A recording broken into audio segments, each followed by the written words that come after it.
around. Swing around. Let's swing around. Everybody swing. Heather, I know, but if you wouldn't mind for everyone else, if they don't, just introduce yourself and who you have with you here. Okay. Where's my mom? Where's my mom?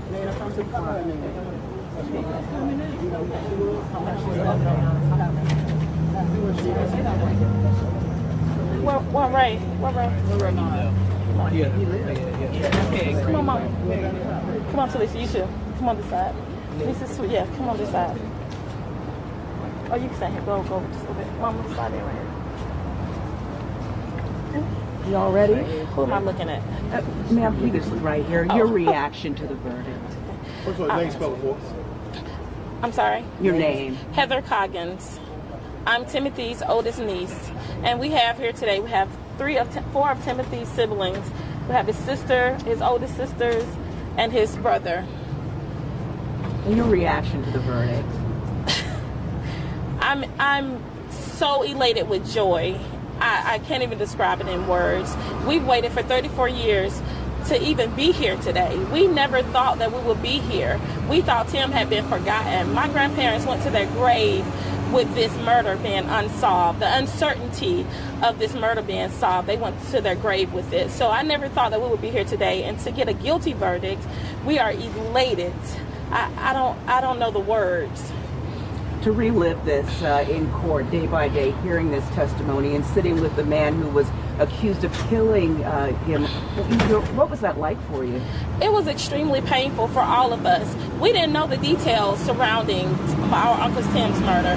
To sit here in court and to go back to that night, go back to the people that saw him last, go back to have with our imagination to his last words, go back to the things that they did to him, how they, how he.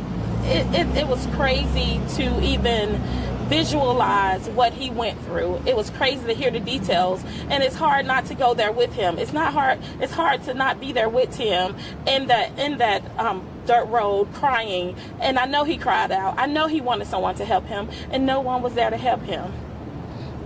30-some years later, what do you say to the people who finally came forward and made this right for your family? Whatever it took for you to come 34 years later, we appreciate you. We could have had this justice 34 years ago. We could have been here 34 years ago. My Uncle Tim's death left an impact on our family, an everlasting impact on our family, and our family never repaired from that. So at this point, now we can move on. Now we can live in peace. Tim can rest in peace. My grandparents can rest in peace. Now we can live in peace. We don't have to tell anyone else this story that Tim was from a small town where no one cared. Where no one cared and no one was brought to justice for his murder. It wasn't just a murder. It was a brutal, heinous killing. And now we don't have to tell our kids or our grandkids anymore that no one cared for your Uncle Tim. Now we have someone who's guilty and who will spend the rest of their life in prison and to serve time for this murder that he committed. Heather, you talked about going to the gravesites of Tim and your grandparents. Yes. What will that be like? What will y'all do? We're going to go to Tim's grave. We did a memorial for Tim back in December 2017, and we're going to go to my grandmother's grave, and we can now tell them, hey, someone did care. Someone did finally come forward. Someone cared enough to even take this case to trial, because that didn't happen 34 years ago. We all know the investigation was a shabby investigation. We all know that. We all heard that in court.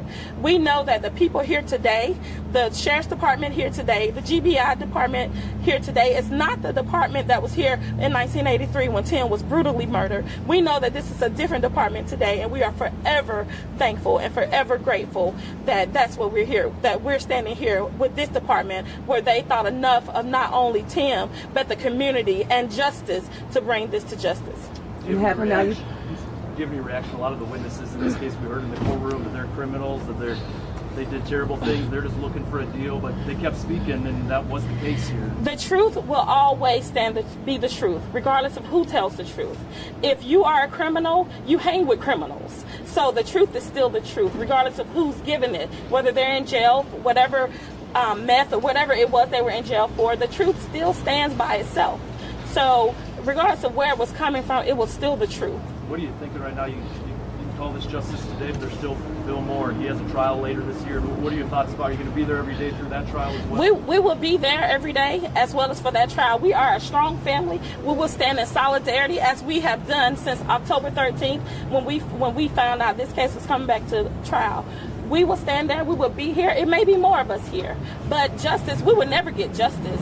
Now we have someone who has a verdict, who's been found guilty, but justice will have to come to Tim, not necessarily us, because Tim was the one who was brutally killed. Not, so justice will come to him. So yeah, we have some closure. We can move on. We know what happened now, but we'll be here again. We'll be here again in August. Real quick, when you talked about this last year, I remember listening to the interview again, and you described Tim's mom. As terrible as it is, she was on her deathbed. She was screaming out about Tim and that no one had been convicted yet. What do you think she'd be saying today? I think she's rejoicing. I think she's rejoicing. My grandmother has always been a very soft-spoken, classy woman, and that's where the class that we have come from, because that's all we know is class. That's all I know is class. And I know that my grandmother and my grandfather is rejoicing in heaven that we finally got someone. Thank you. Thank you. Thank you.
You have a way to get it?